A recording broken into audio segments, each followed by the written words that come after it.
a $1.2 billion marketplace, completely invisible, and the FBI needed just one username to bring it down. October 1st, 2013. An FBI agent walks into the San Francisco Public Library and arrests a 29-year-old man sitting at his laptop. His name is Ross Ulbricht. His online alias is the Dread Pirate Roberts. And for the past 2.5 years, he has been running the largest illegal marketplace the internet has ever seen. It is called the Silk Road. By the time it is shut down, $1.2 billion in goods have been sold through the site, nearly all of it in Bitcoin. Drugs, fake passports, stolen credit cards, all available with a few clicks. But here is what most people get wrong about the dark web. The Silk Road was not some hidden corner of the internet that nobody knew about. It was a functioning economy with customer reviews, escrow payments, and dispute resolution. Think of it as a criminal version of Amazon. And when it was destroyed, a dozen more took its place, each one bigger than the last. Before we go any further, we need to clear up the single biggest misconception about the dark web.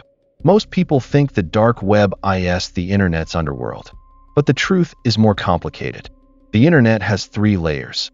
The surface web is everything you can find on Google, news sites, social media, YouTube. It accounts for roughly 5% of all online content. Below that is the deep web. This is any page that search engines cannot index. Your email inbox, your bank's online portal, medical records behind a login wall. The deep web makes up approximately 90 to 95% of the internet, and almost all of it is completely legal and boring. Then there is the dark web. It is a small subset of the deep web that requires specialized software to access. The most common tool is called Tor, short for the onion router. Here is the analogy. Imagine you want to send a letter, but you do not want anyone to know who sent it or who received it. So you put the letter inside an envelope, then put that envelope inside another envelope addressed to a middleman, and then put that inside a third envelope addressed to another middleman. Each person along the way opens only one layer. Nobody sees the full picture. That is how Tor works. Your internet traffic bounces through at least 3 encrypted relays before reaching its destination. The irony is that Tor was not built by criminals. It was created by the United States Naval Research Laboratory in the mid-1990s and publicly released in 2002. The U.S. government funded it because intelligence officers needed a way to communicate anonymously online. And it only works if many people use it, including civilians.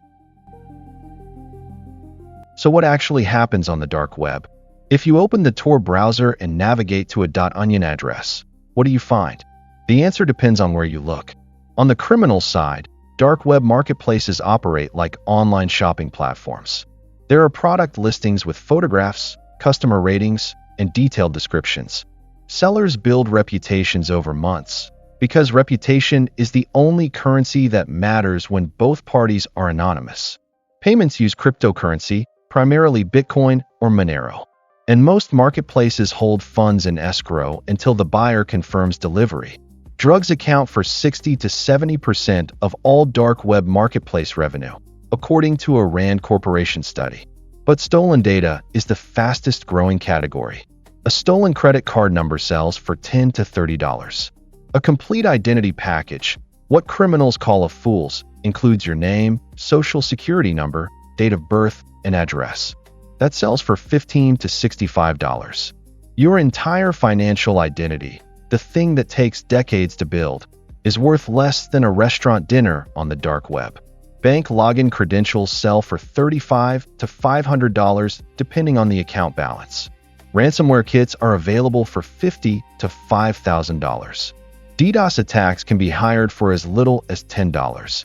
And all of it is cataloged, searchable, and reviewed by other buyers, just like any legitimate e-commerce platform. Every time law enforcement shuts down a dark web marketplace, a bigger one takes its place. After the Silk Road fell in 2013, alphabay rose to dominance. Founded by a 25-year-old Canadian named Alexander Kazes, alphabay grew to 400,000 users and 200,000 product listings. It dwarfed the Silk Road in every metric. On July 5, 2017, international law enforcement launched Operation Bayonet and seized alphabay servers. Cases was arrested in Thailand. 1 week later, he was found dead in his jail cell. But here is where the story gets extraordinary. When alphabay went offline, thousands of its users migrated to the next largest marketplace, Hansa. What they did not know was that Dutch police had secretly taken control of Hansa a month earlier. For 30 days, law enforcement ran the marketplace, collected IP addresses, tracked cryptocurrency wallets, and identified buyers and sellers. Then they shut it down too. It was the most sophisticated sting operation in dark web history. And still, the markets kept coming. Hydra Market, launched in 2015, became the largest dark web marketplace ever, processing $5.2 billion in cryptocurrency. It served 17 million customer accounts and 19,000 sellers, exclusively in Russian. On April 5, 2022, Germany's Federal Criminal Police shut it down and seized $25 million in Bitcoin. Each takedown follows the same pattern. A marketplace rises, grows enormous, gets destroyed, and its users scatter to the next one within weeks. Law enforcement is getting better at this. The old assumption was that cryptocurrency was untraceable. That turned out to be wrong. Bitcoin transactions are recorded on a public blockchain.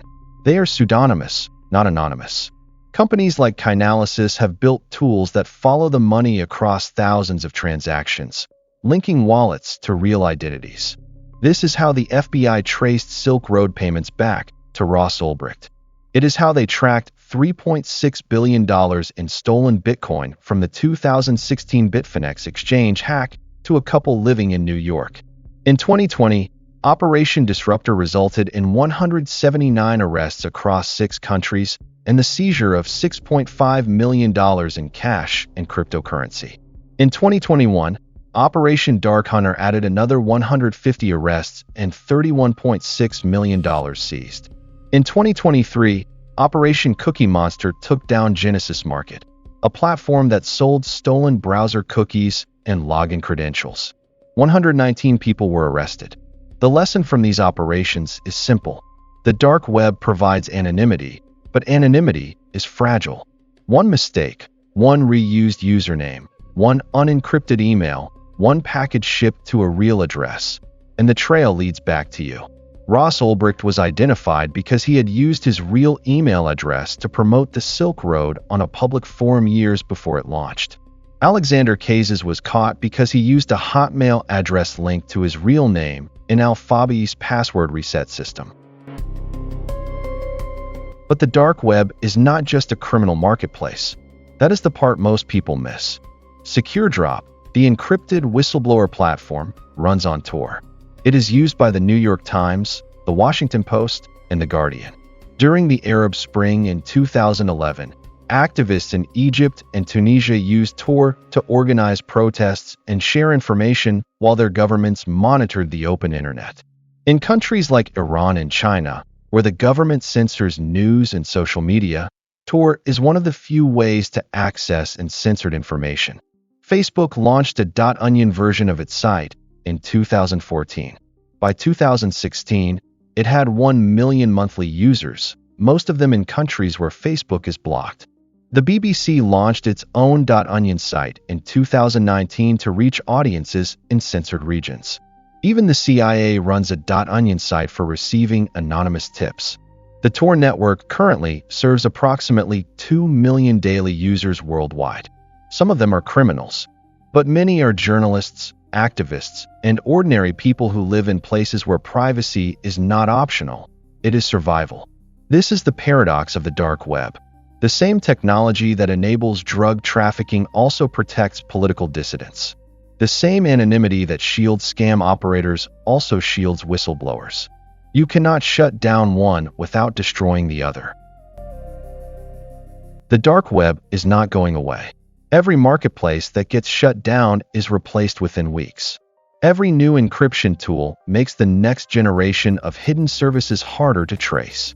But law enforcement is adapting too, using blockchain analysis, international cooperation, and sting operations that turn the dark web's own anonymity against its users. If this story changed how you think about the hidden internet, subscribe to Cyber Decoded. We break down the biggest hacks, scams, and digital crimes that shape our world. Hit subscribe, and we will see you in the next one.